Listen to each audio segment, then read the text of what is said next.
This isn't a video I wanted to make, and it's not a video you want to see either, because you would like the Dublin Marathon to go ahead, but it's not going ahead. So a lot of people are just going to be thinking, I'm not going to bother doing training because Dublin isn't going ahead. So firstly, Belfast is going ahead still.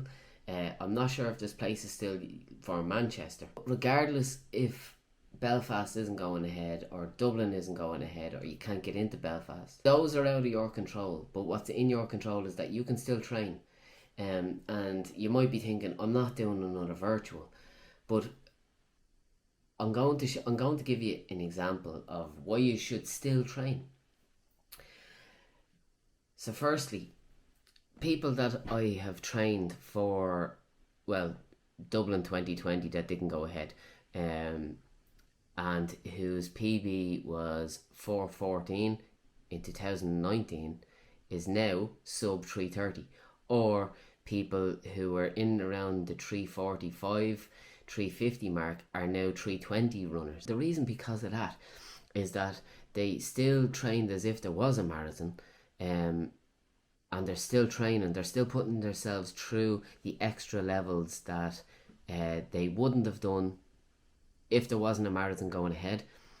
And now they're at that stage where when a marathon does go ahead, that they can push on from where they were in 2019. If you were a 4-hour marathon runner in 2019, if you didn't train and go through marathon cycles, it means that you're still a 4-hour marathon runner. If you went through a marathon cycle, like you could have gone through maybe 2 or 3 marathon cycles since your last marathon from 2019 up until now.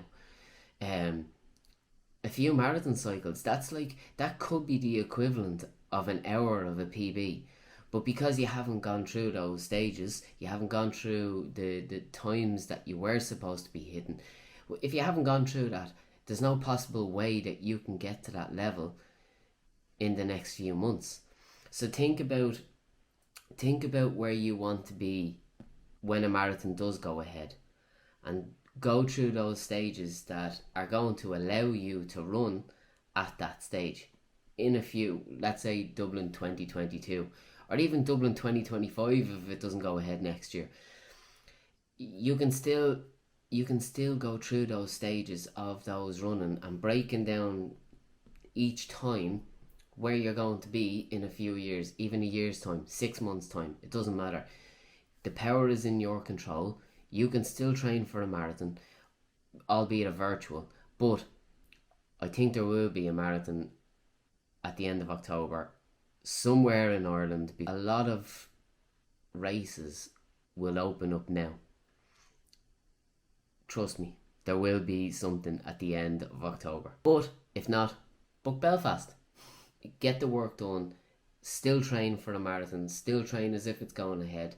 And the way I've explained it is that you get to train twice for one race. Maybe 3 times for one race by the time it actually goes ahead. But train as if something's going ahead. Alright, thanks for watching. Bye bye.